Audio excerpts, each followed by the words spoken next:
si vous voulez bien. Et juste, est-ce que... Hey, on va faire ça. Est-ce que vous pouvez dire aux personnes à côté de vous quelque chose d'édifiant? Juste, je sais pas, tu es bien habillé, tu es beau, tu sens bon. Si c'est pas le cas, vous dites rien, mais... Qu'est-ce qu'on pourrait dire?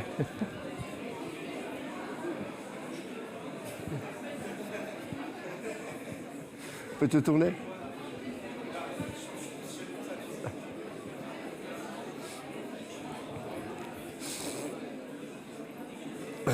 Ok.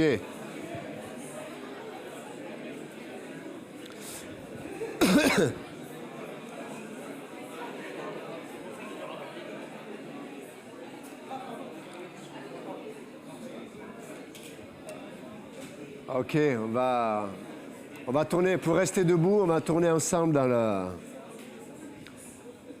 les livres des Proverbes. On a vraiment été extrêmement bénis aussi d'avoir Pasteur Boyce la semaine dernière. Oui, la semaine dernière. C'était vraiment extraordinaire ce qu'on a entendu. Mais là, on va retourner à notre étude du livre des Proverbes. Dans Proverbes chapitre 1, je ne sais pas, vous allez me comprendre, je suis un peu enrhumé. Proverbes chapitre 1, on va commencer au verset 8.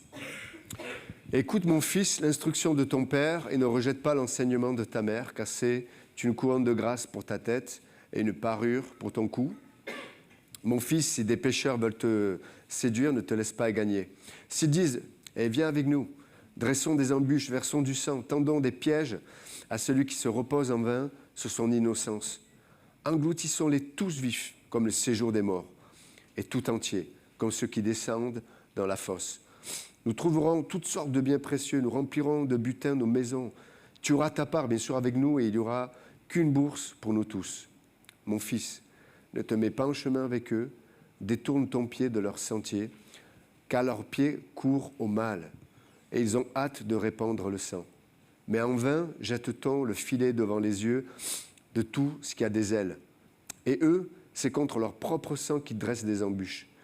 C'est à leur âme qu'ils tendent des pièges. Ainsi arrive-t-il à tout homme avide de gain. La cupidité cause la perte de ceux qui s'y livrent. » Seigneur notre Dieu, merci encore de venir nous parler par ton esprit, pour que nous puissions, comme tu dis dans ta parole, voir ta lumière qui seule peut nous éclairer. Dans ton nom précieux Jésus, nous prions. Amen. Vous pouvez vous asseoir, merci. Donc là, c'est un passage intéressant. Et je ne sais pas pour vous, mais j'aime bien me poser des questions. Et c'est très important quand on étudie la Bible de se poser des questions. Mais jusqu'à présent, nous avions vu que l'auteur donnait des définitions sur la sagesse. Il donnait il exprimait une causalité spirituelle de celui qui choisissait de recevoir les instructions, la sagesse de la part de Dieu, etc. etc. Et puis la causalité de ces derniers de façon spirituelle. Et puis là, juste après avoir donné toutes ces définitions, il vient sur le côté un peu pratique. Et c'est intéressant et moi, ma question, je me dis, mais pourquoi parle-t-il et illustre-t-il ces propos on va dire dans ce qui est concret avec cette situation-là. Moi, dans ma tête, si je devais parler de la sagesse et de côté pratique, j'aurais tellement de choses à dire. Mais pourquoi il parle de vol, il parle de bande organisée, tu sais, presque c'est la mafia, quoi. Hein. Je dis, mais pourquoi il parle de ça? Et bien sûr qu'on comprend que, j'imagine qu'à l'époque où Salomon a écrit ce texte, c'était en fait ce qui était propagé. Il y avait un esprit d'anarchie, un esprit là on parle de la cupidité, mais un esprit de trouver les moyens, par la violence, on va dire la facilité de s'enrichir. Mais en tout cas, un moyen de s'émanciper on va dire de ce qui pouvait régir une norme pour pouvoir vivre la vie qui nous était proposée. Et donc là, c'est comme si donc, ces jeunes gens qui vont voir cet autre jeune en lui disant, voilà, on te propose quelque chose où tu n'auras pas d'effort, pas de contrainte, juste on va s'emparer avec facilité de ce qui appartient aux autres. Et apparemment, je pense qu'à cette époque-là, ça se faisait même à l'époque de Jésus. Vous vous souvenez que Jésus même va parler du bon samaritain, et il va parler de ces voleurs qui attendent dans un coin un homme qui passe sur le chemin, ils vont l'agresser, ils vont le violenter, etc., etc. Donc on voit que même à l'époque de Jésus, qui était une période un peu plus sécure, parce que quand même les Romains sécurisaient pas mal les voies, les chemins et les routes, malgré tout, ça se faisait. Mais on pourrait se poser la question, mais qu'est-ce que ça a à voir avec moi ? J'ai pas dans mon environnement, peut-être, certains peut-être que oui, mais j'ai pas autour de moi des gens qui me disent, tiens, on va aller braquer la Brinks, la banque, on va attaquer 2-3 mémés qui traversent la route, on se fait un peu d'argent. C'est possible, mais bon, qu'est-ce que ça peut vouloir dire pour nous aujourd'hui de façon pratique ? Ben, on comprend que derrière tout ce côté qui était concret et réel pour l'auteur, on comprend que derrière ça, c'est un peu ce que je disais tout à l'heure, c'est cet esprit d'anarchie, c'est-à-dire de renverser le droit et le renverser par la confusion, parce que l'anarchie, elle ne remplace pas le droit par un autre droit. C'est la confusion qui va régner, parce que chacun va déterminer ce qui lui semble juste, droit à ses propres yeux. L'autre chose que l'on peut voir aussi, c'est que quand on regarde tout le texte, c'est pour ça que j'ai commencé au verset 8, c'est que le verset 8 nous parle de côté, ce que la sagesse, l'instruction et la crainte de Dieu, elle fait, ce qu'elle produit dans le cœur du croyant, c'est qu'elle nous promet une couverture. Vous vous souvenez, on avait étudié ensemble que celui qui avait la crainte de Dieu, qui a accepté la sagesse de Dieu, etc., il avait une couronne sur sa tête et un collier sur son cou. Je ne vais pas revenir à cet enseignement, mais ça parle on est couvert. Et on sait que ce qui nous couvre, les choses avec lesquelles on se revêt, ça nous parle de l'identité.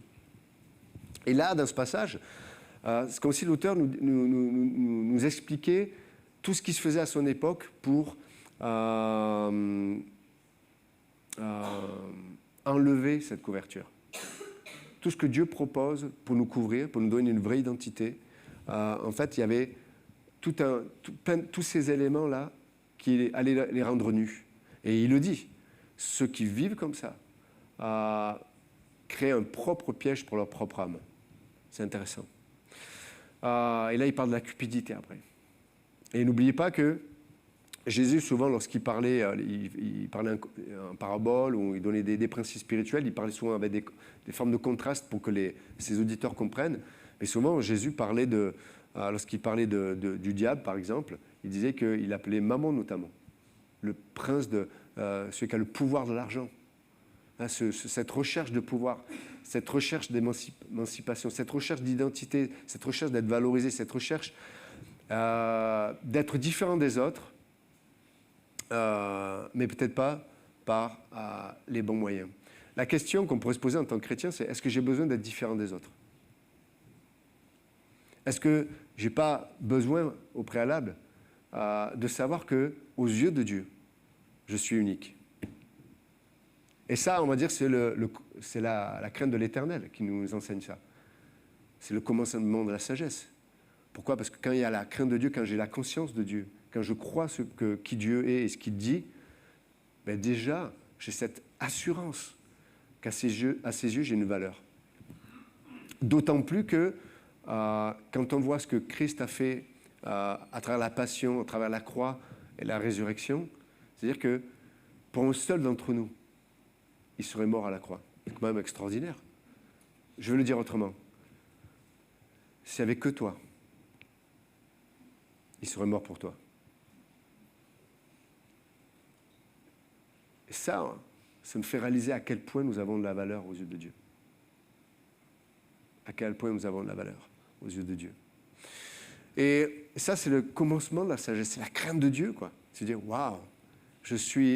Et donc, mais là, il nous parle de tout ce principe qui, pour son auditeur, là, son fils, mais nous sommes tous enfants de Dieu, donc c'est le Père qui nous enseigne, il nous dit, mais faites attention à tous les stratèges, à toutes les sagesses qui paraissent sages, mais qui en fait, elles te donnent un gain immédiat, mais elles vont dépouiller ton âme. Elles vont dépouiller ton âme de ton identité. Elles vont dépouiller ton âme de la vision dont tu as parlé tout à l'heure, Pichou. Elles vont détruire ton âme de l'intérieur. Et quand tu vas t'en rendre compte, c'est comme certains cancers, quand tu vois certains symptômes, malheureusement, c'est trop tard. Et là, il est en train de nous mettre en garde. Il met en garde son auditeur, mais il nous met en garde nous aussi. Attention à ce qui, à tes yeux, pourrait remplacer les couvertures, ce qui peut t'habiller, que Dieu te propose, les remplacer par la facilité.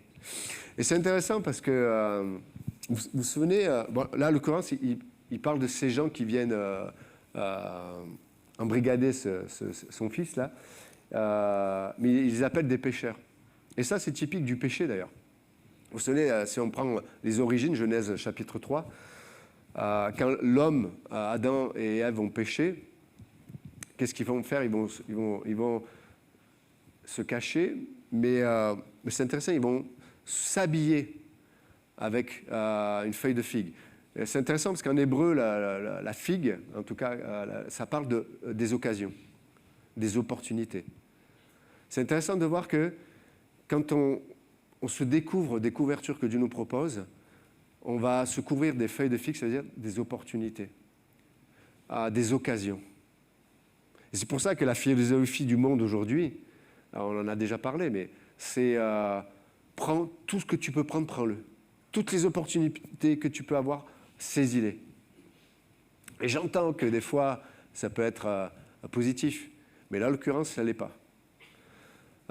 Quand on accepte d'être habillé des habits que Dieu nous propose, il y a des occasions, il y aura des opportunités qui ne seront pas bonnes pour nous. Il y aura des relations qui ne sont pas bonnes pour nous. Il y aura des propositions alléchantes, mais qui ne seront pas bonnes pour nous. Parce qu'elles vont détruire notre âme. Et vous savez,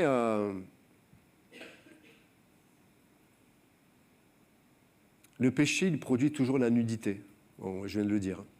Il te rend nu. Et tu vas, encore une fois, je parle d'identité, il va te donner une mauvaise identité. Et mais entre parenthèses, ça c'est très important, c'est que on a besoin de réaliser que, et je l'ai dit tout à l'heure, la crainte de Dieu nous permet d'accepter et de recevoir les habits que Dieu veut nous donner. Mais si on ne comprend pas, si on n'accepte pas ça, on va malheureusement s'opposer à, on va dire, au moyen de Dieu de nous habiller. Ce que je vais vous illustrer un peu, je vais essayer de vous faire comprendre ce que je veux dire. C'est que des fois, c'est difficile de comprendre ou de voir chez nous, en soi, ce qui doit être abandonné ou échangé avec la vie ou l'identité que Dieu nous propose. Et donc, des fois, vous avez des croyants qui vont très mal vivre, même vont se sentir blessés, parce que peut-être ils vont entendre une réflexion, peut-être une réprimande, ou peut-être quelque chose ne se passe pas comme on voudrait, même dans l'Église. En tout cas, quelque chose qui va attaquer notre identité. Mais la question qu'on devrait se poser, mais de quelle identité nous parlons? Est-ce que c'est mon identité en Christ? Ou c'est peut-être quelque chose dans ma nature sans Dieu que Dieu dit, ou Dieu me dit, maintenant il faut l'échanger. C'est-à-dire qu'il faut l'abandonner pour recevoir la mienne. Et donc, et vous savez, on ne peut pas accepter l'échange que Dieu nous propose si on n'arrive pas au bout de cette conscience que même ma bonté, même mes bons côtés, des fois, c'est ce qui me fait, des fois, refuser les opportunités de Dieu. On a besoin d'apprendre ça. On a besoin l'Écriture le dit, et le faire, l'Église le fait, mais que ce soit dans un couple, que ce soit dans les relations, que ce soit dans les amitiés, que ce soit dans le travail dans l'Église ou ailleurs, il y a des gens qui vont vous dire des choses. Et est-ce que de suite, on est en mécanisme de défense? Ouais, t'as pas à me dire ça, ouais, moi je ne suis pas comme ça. Je vous assure, mes amis, je vous assure, si vous pensez comme ça, c'est que vous n'êtes pas arrivé au bout de vous-même. Vous n'avez pas compris ce que c'était la chair.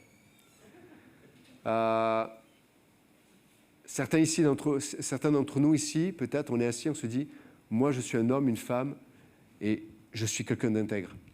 Je te dis, dans la chair, tu n'es pas intègre. Il y a des gens ici ce matin qui se disent, moi je serai jamais lâche. Je te dis dans la chair, tu es un lâche, je suis un lâche. Et j'ai eu la grâce, Dieu m'a fait la grâce de me montrer et de me placer dans des contextes où Dieu a pu me montrer combien j'étais lâche. Moi, je ne parle pas de vous là, je parle de moi. Moi qui me pensais toujours tellement fort, tellement, tu sais, comme les héros aujourd'hui. Dieu m'a placé dans des endroits, il m'a dit, et là alors? Comme Pierre. Pierre, il était persuadé, pour revenir à ce que disait Péchou, il était convaincu, il était sincère. J'aime ce mot-là. Il était sincère.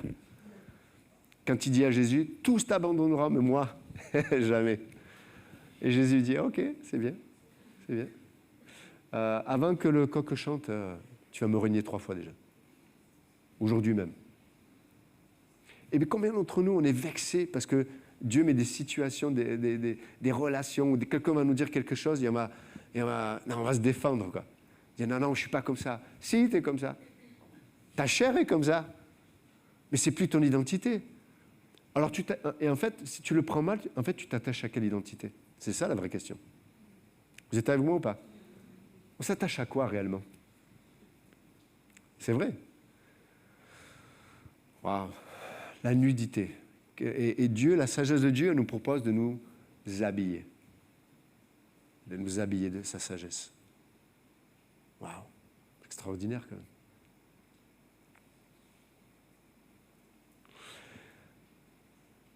Quand l'homme a accepté les habits que Dieu lui proposait, il y avait de l'humilité, il y avait de la légèreté, il y avait du repos, il y avait de la simplicité.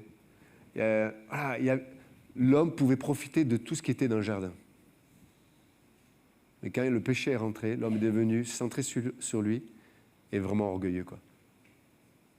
Je vous pose une petite question. Posez la question à votre voisin. Est-ce qu'il n'y aurait-il pas un peu d'orgueil chez toi? Posez la question, allez-y. Ok. Allez. Alors, il y en a qui vont se dire, ce matin j'ai bien fait de venir, hein. On me dit que je suis lâche, on me dit que je suis orgueilleux, on me dit que... Waouh. C'est vrai qu'on a bien... Donc, c'est bon? Waouh.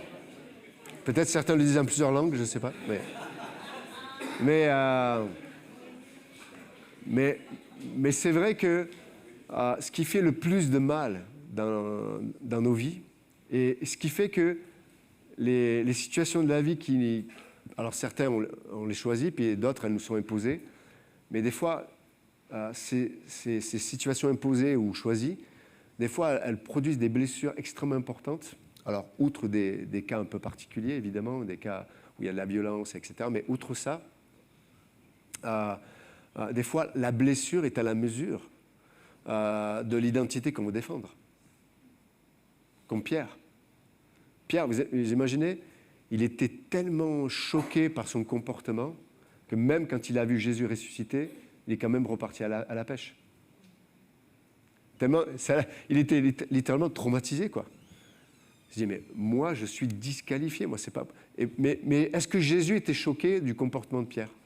Est-ce que Jésus était choqué que Pierre le renie? Il lui a annoncé.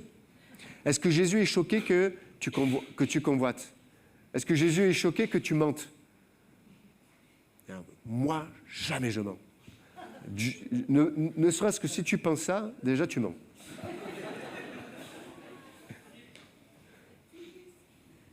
Hein, on est d'accord, non? Mais Dieu, vous savez, la vie chrétienne, c'est pas... Dieu n'est pas là pour nous améliorer. Ça, c'est le monde qui le propose. Hein. Aujourd'hui, on le voit avec les nouvelles technologies. Bientôt, il y aura l'homme bionique, tu sais, on aura des yeux, on verra en 3D, on va faire plein de trucs. C'est fou, la science, la technologie aujourd'hui, ils sont capables de faire des trucs de fou, quoi. Mais ils veulent améliorer, ils veulent donner c'est de trouver les moyens que l'homme soit éternel. Bon, ils ne vont pas y arriver, mais en tout cas, ils essaient, c'est bien. Ou pas, je ne sais pas. Mais Dieu n'est pas... la Bible et la parole de Dieu, elle n'est pas là pour nous donner des clés pour nous améliorer. L'Écriture et la parole de Dieu et l'Esprit Saint, elle est là pour nous amener sur le terrain pour accepter un échange de vie. J'ai choisi d'échanger ma vie contre la sienne. Mon identité qui est construite avec des feuilles de figue pour l'identité que Dieu a à me proposer. Peut-être certains, ça vous agace ce que je dis. C'est bien, ça veut dire que l'orgueil est en train de sortir. C'est bien. C'est comme les boutons, là. Tu appuies. Bon, bref.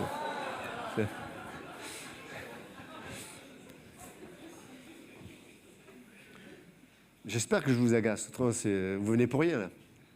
Je suis payé pour ça. Non, mais c'est vrai. Ce que Dieu me dit des fois, ça m'agace. Il me dit, hey, c'est bien. Parce que vous savez, si on était vraiment, on avait été comme un esprit tellement de supériorité, tellement de contrôle, on a une telle distance avec les choses, même quand Dieu parle, ça s'appelle le bouddhisme. Tu m'écrases un pied, il n'y a pas de problème. Tu me crèves un œil, il n'y a pas de problème. C'est une illusion, en tout cas. Mais ça, c'est notre histoire. Mais non, quand ça nous fait réagir, ça veut dire qu'on est vivant. Ça veut dire que, hey, Dieu est en train d'agir, Dieu est en train de te bouger là. C'est très bien. Très bien quand Dieu nous fait réagir. Mais je vous assure, je vous le dis et vous le dites à personne. Hein. Ça reste entre nous à la famille, sur Internet. YouTube, Facebook, il y a tout là. Je connais aucune personne d'aussi orgueilleuse que Johan Pep. Eh ouais. C'est moi, Johan Pep, si vous ne savez pas, c'est qui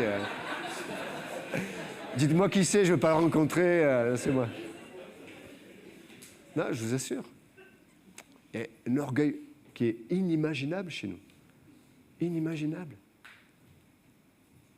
Mais dans sa grâce, dans sa patience, dans son amour, Dieu nous amène sur le terrain de dire, hey, tu te crois intègre, et Dieu met une situation, tu n'es pas si intègre que ça. Et là, ce que dit Jésus, je t'aime. Est-ce que tu veux échanger ma vie avec la tienne? Ah ouais, Seigneur, je ne savais pas que j'étais comme ça. Je dis, donne-le-moi, donne-le-moi ça. D'accord. Mais tant que je ne suis pas arrivé, tant que Dieu ne m'a pas mis dans des circonstances où j'ai vu ce que je ne veux pas voir, ou ce que je ne peux pas voir encore, je retiens, je défends. Et je suis blessé, en fait. Parce que quand je retiens, je me défends, je vais me blesser. Et je vais blesser les autres, évidemment. On va être vexé. À moi, tu me parles comme ça. À moi, tu me regardes comme ça. À moi, tu ne me dis pas ça. À moi, le centre de l'univers. Je vous ai dit que j'étais le plus orgueilleux de tous. Et Dieu dit, il n'y a pas de problème. Il n'y a pas de problème. Je vais te mettre dans des circonstances comme des gens qui se pensaient tellement doux, tellement bons. Puis quand il y a eu la Deuxième Guerre mondiale, qu'il fallait dénoncer des Juifs, ils l'ont fait. Et nous, on est en 2023, on les regarde, on dit Buh! Et Dieu dit, si je te mets là, à cet endroit, au même moment, tu feras pire qu'eux. Non, pas moi. Si. Toi plus que les autres, d'ailleurs. Je vous assure. Et là, il parle à son fils, il dit, fais attention. c'est une tentation. Mais tu vas perdre tout ce que Dieu te propose de te couvrir, pour te couvrir. Tu vas être nu. Et quand tu es nu, tu vas voler. Quand tu es nu, tu vas être violent. Quand tu es nu, tu vas mentir. Quand tu es nu, tu vas fuir. Quand tu es nu, tu vas tricher. Pourquoi? Tu vas t'habiller de feuilles de figue, des opportunités. Est-ce que Dieu va mettre des opportunités dans nos vies? Oui. Mais là, quand tu es nu, c'est les opportunités qui vont te couvrir.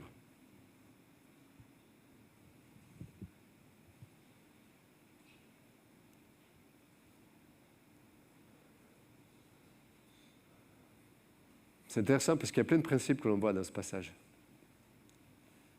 Je l'ai dit, la facilité. C'est vrai qu'on aime bien la facilité, non? Moi, j'aime bien cette phrase-là. Oh, pasteur, non, mais moi, il faut que la Bible, l'Église, il ne faut pas que je me prenne la tête. Hein.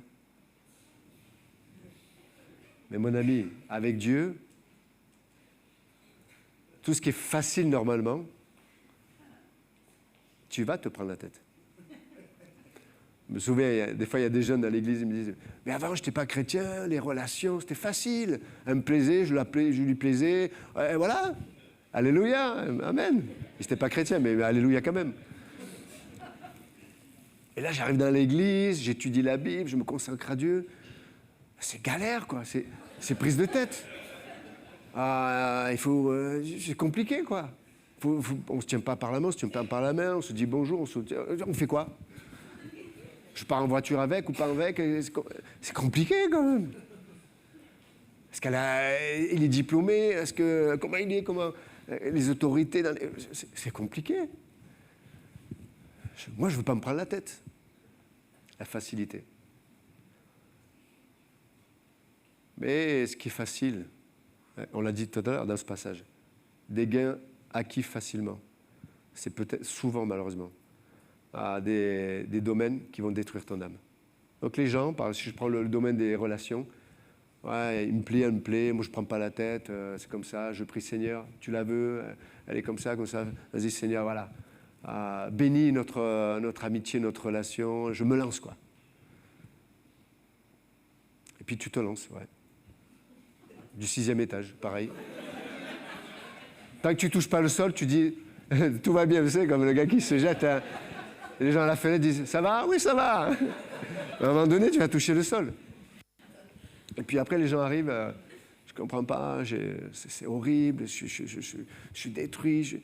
Ouais, mais tu as choisi la simplicité, l'opportunité, la feuille de figue. Mais Dieu veut tout couvrir. De son amour, de sa présence, de sa sagesse. Oui, des fois, ce n'est pas facile. Oui, des fois, c'est compliqué. Oui, des fois, ça prend du temps, plus de temps.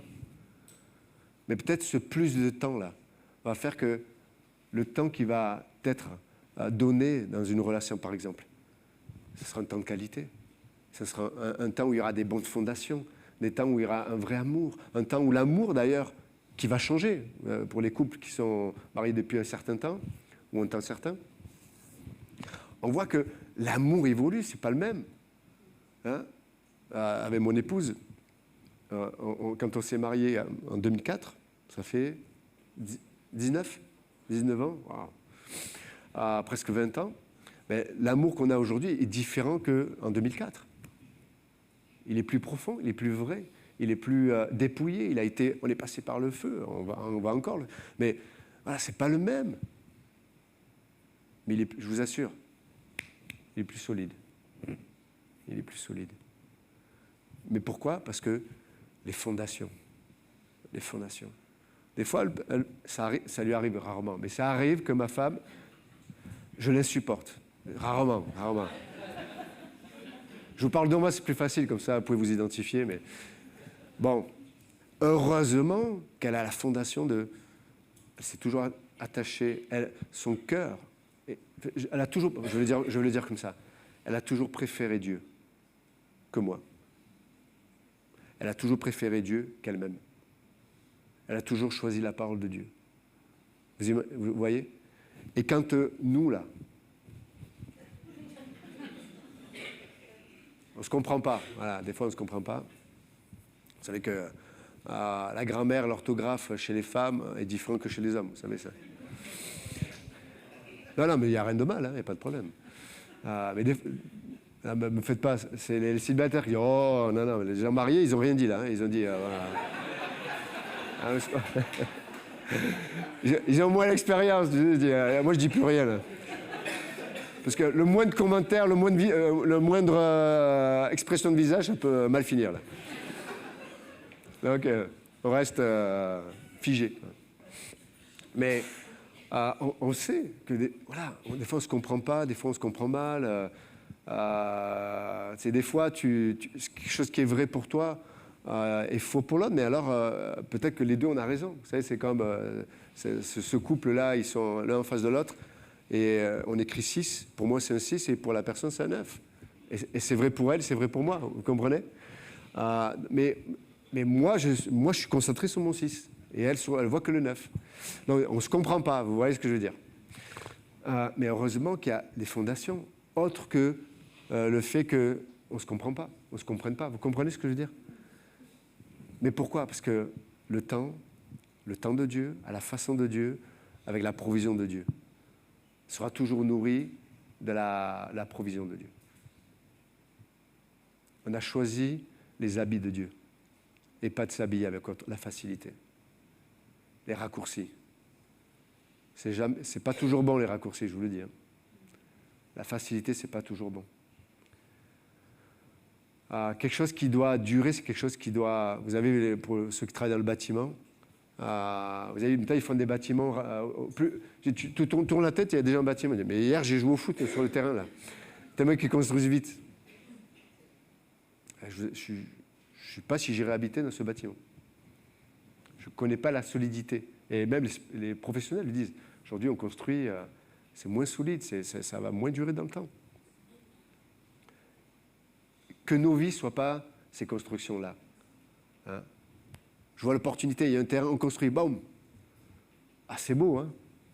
Mais tu t'appuies sur le mur, tu passes chez le voisin, quoi. Non. Donc, et là, il met en garde son fils. Fais attention.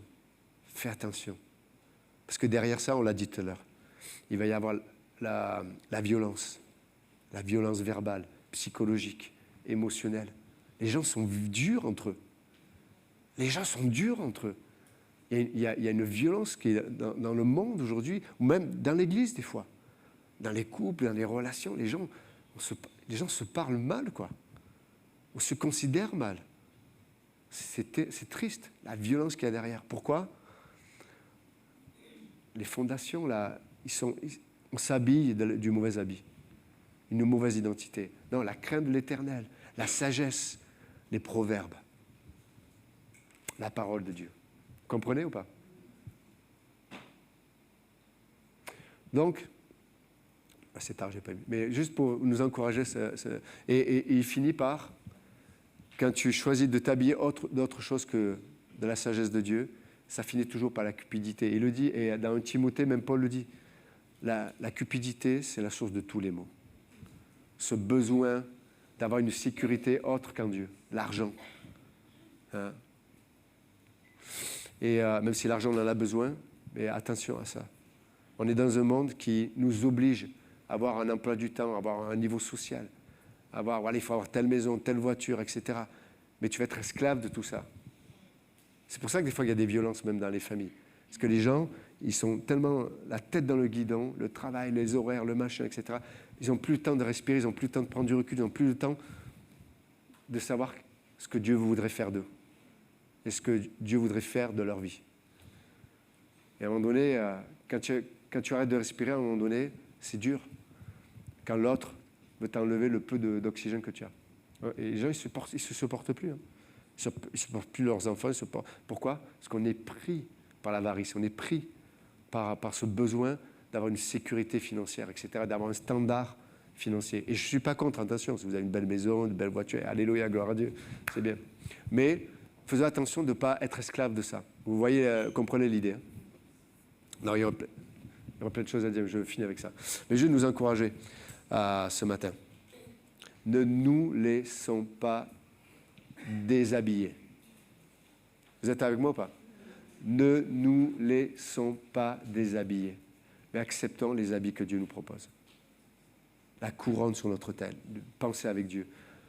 Sur le coup, là, notre volonté. Et je vous assure, hein, quand on se revêt des habits qui ne sont pas ceux de Dieu, on perd notre liberté. Je t'assure. Des addictions diverses et variées. Diverses et variées. L'addiction, par définition, c'est quoi? C'est que je suis esclave d'une chose. Je ne peux pas vivre sans la chose. Elle me tient, psychologiquement même, au niveau du cerveau, etc. Pourquoi? Parce que j'ai été dépouillé de l'habit que Dieu voulait me revêtir. Et je me suis habillé de choses qui détruisent mon âme. Donc ce matin, on va prier et puis on va demander à Dieu de nous aider à être des hommes et des femmes qui vont accepter l'échange à mon identité naturelle. Je choisis l'échange avec Dieu. Et juste pour finir, une réflexion. Comment on reconnaît que Dieu veut faire un échange?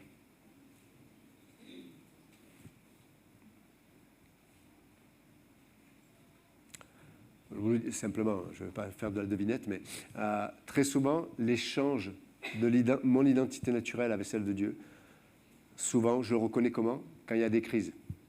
Je ne parle pas des crises de nerfs, hein, je parle des crises dans la vie, des tensions, des situations qui nous obligent. Là, on reconnaît que Dieu veut faire un échange entre son identité, sa vie, sa pensée et la nôtre.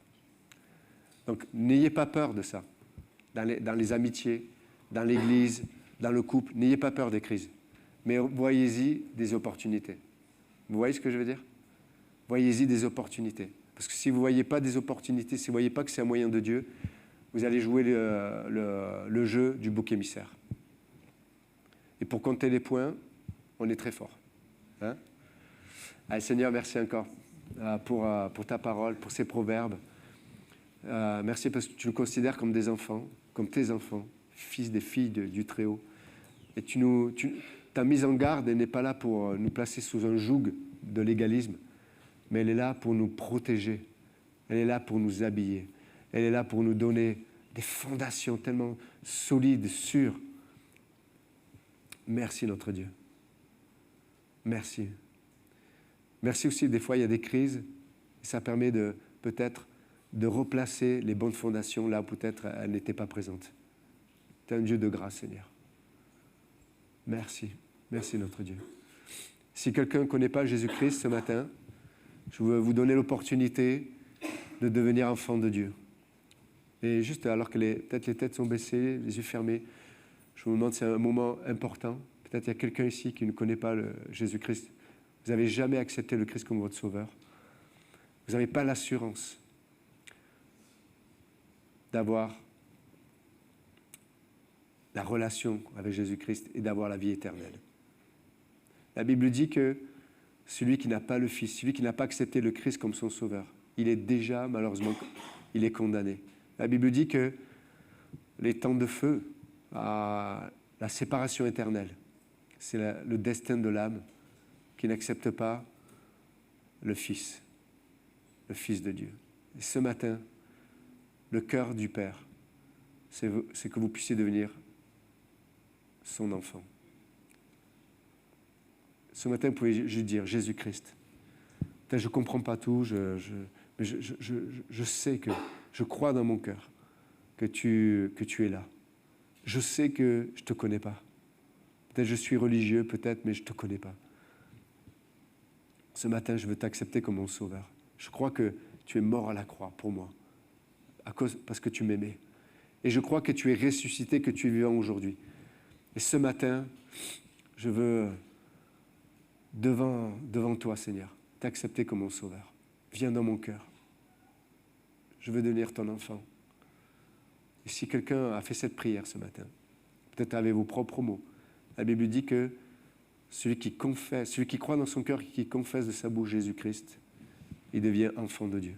Donc ce matin, alors que les têtes sont baissées, les yeux sont fermés, vous pouvez juste lever la main. C'est entre vous et Dieu. Dire ce matin, je prends une décision éternelle, maintenant et ici, je veux donner mon cœur au Christ. Donc si ce matin quelqu'un veut devenir enfant de Dieu, si vous ne connaissez pas Jésus-Christ, que vous voulez l'accepter dans votre cœur, levez la main en signe de votre foi, de confession. Est-ce qu'il y a quelqu'un ce matin qui veut donner son cœur à Jésus-Christ? C'est entre vous et Dieu, mais en témoignage devant les anges, les démons et devant le Père. Prenez cette décision. Peut-être que vous n'avez pas osé lever la main.